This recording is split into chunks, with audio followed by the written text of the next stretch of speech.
안녕하세요. 아이언입니다. 어제 APR 2일차 예상과 관련한 영상을 올렸는데 비례 청약하시는 분들을 위해 좀 더 자료를 보강하여 긴급하게 수정 보완하도록 하겠습니다. 어제 공유해드린 대로 우리사주조합에 실건이 발생하여 일반 청약자의 물량이 약 5,240주가 증가했습니다. 그에 따라 각 증권사별 배정 주식도 증가했습니다. 어찌되었건 조금이나마 일반 청약자 배정 물량이 약 5%가량 늘어난 것입니다. 배정 주식수가 약 5% 늘어나긴 했지만 APR의 이번 청약은 매우 특이한 청약이 될 가능성이 높습니다. 상장 시가총액은 두산 로보틱스보다 APR이 더 높은 상황이지만 일반 청약자의 배정 규모가 두산 로보틱스의 4분의 1도 되지 않습니다. 얼마 전에 진행된 DS 단석보다도 조금 작은 규모입니다. 이런 상황에서 APR은 공모가가 매우 높습니다. 그에 따라 주식 숫자가 비교가 안 될 정도로 작은 상황입니다. 신한증권, 하나증권은 청약하신 분들에게 균등과 비례 방식으로 주식을 배정할 것입니다. 균등은 어차피 단순 추첨이니 매우 단순하지만 비례는 어찌되었건 신한증권의 4만주, 하나증권의 만주의 주식을 배정해야 됩니다.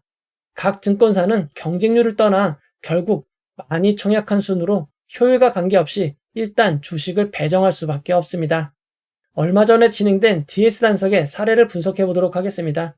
DS 단석은 공모가가 10만 원이었고 똑같이 두 개의 증권사로 진행이 되었습니다.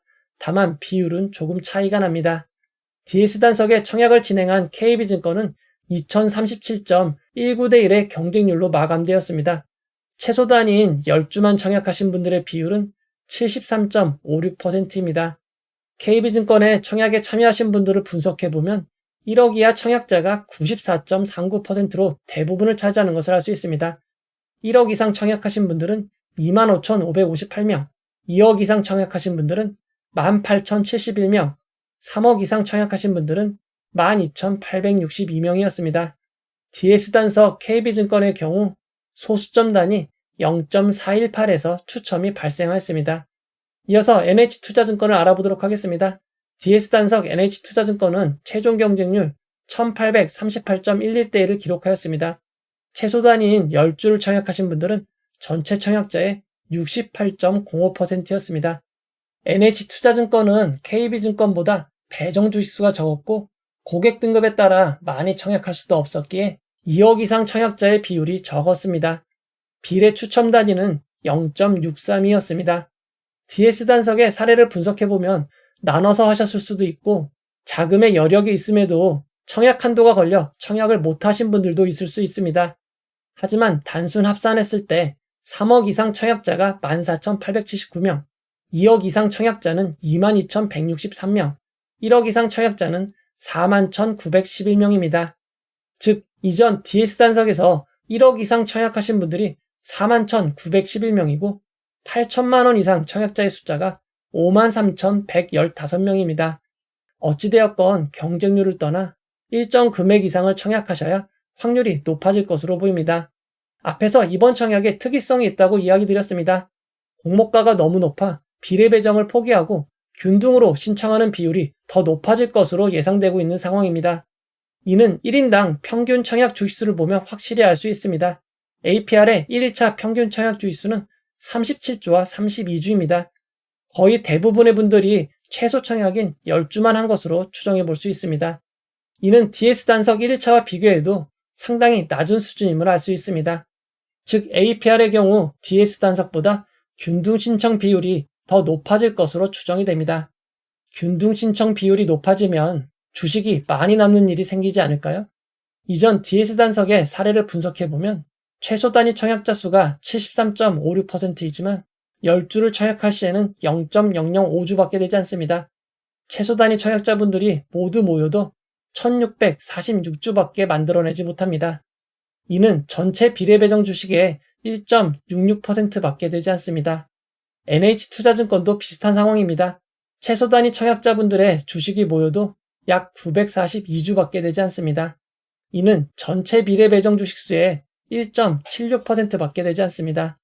사실 비례 경쟁률은 최소 단위 청약이 큰 영향을 주지 못합니다. 이전 DS 단석의 사례를 분석해보면 5천만 원 이상 청약하신 분들의 금액이 92.17%를 차지하고 있습니다. 3억 이상 청약하신 분들의 금액만 모아도 KB증권은 57.84%, NH투자증권은 50.97%를 차지하고 있습니다. 사실상 비례 경쟁률은 고액으로 청약하시는 분들이 만들어가는 숫자입니다. 그래도 균등 신청 비율이 더 높다면 단수주는 1에서 3% 더 생길 수도 있습니다. 그리고 추가적인 변수도 있습니다. 이전 DS 단석은 하나 30호 스펙, STX 실권주 청약하고만 청약 일정이 겹쳤지만 APR은 일반 종목 3종목과 일정이 겹치는 상황입니다. 3종목의 청약에 사용된 자금은 APR에 사용될 수 없습니다. 즉 이미 5조 8,400억 원의 청약 자금이 사용된 것입니다. 하지만 공모주 청약의 인기는 지속적으로 급증하고 있습니다. 공모 규모와 동시 청약 등의 영향은 있겠지만 공모주 청약에 유입되는 자금은 꾸준히 증가하고 있습니다. 대표적인 예가 11월 말 단독 청약으로 진행되었던 KNS와 1월 진행되었던 대신제 17호 스펙입니다. 평상시라면 비교하기 어려운 일반 공모주 종목과 스펙 종목이지만 청약 자금만 놓고 본다면 대신제 17호 스펙의 청약에 더 많은 자금이 몰렸습니다. 결국 플러스 되는 점과 마이너스가 되는 점이 있기에 돈이 얼마나 몰릴지는 예측이 어렵습니다. 다만 이전 청약보다 균등 배정만 참여하는 수요가 늘어날 가능성이 높습니다. 그에 따라 단수주가 조금이라도 더 늘어날 수 있겠지만 아주 큰 영향을 주기는 어렵습니다.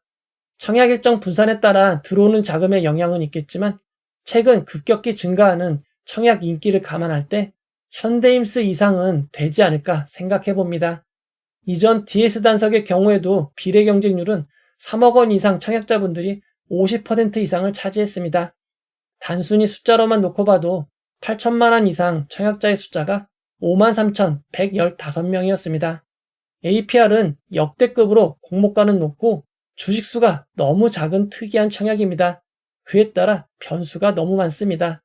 상장의 결과는 알 수 없지만 대출로 비례에 참여하시는 것은 권해드리고 싶지 않습니다. 그리고 경쟁률이 너무 높으면 그냥 지켜보는 것도 괜찮을 것 같습니다. 지금 상황은 단순 추정입니다. 오늘 오전 12시에 현재까지의 증가세를 바탕으로 계산된 결과가 청약 라이브에서 공개가 되고 12시부터 시작되는 음성 라이브를 통해 여러분들에게 내용을 추가 보완해 드리도록 하겠습니다. 이 영상은 후원회원 여러분들의 후원과 구독자 여러분들의 슈퍼땡스, 댓글을 통한 따뜻한 격려를 통해 제작되었습니다. 항상 고맙습니다. 이 영상은 투자 권유가 아니며 투자는 오롯이 투자자의 판단으로 이루어져야 합니다.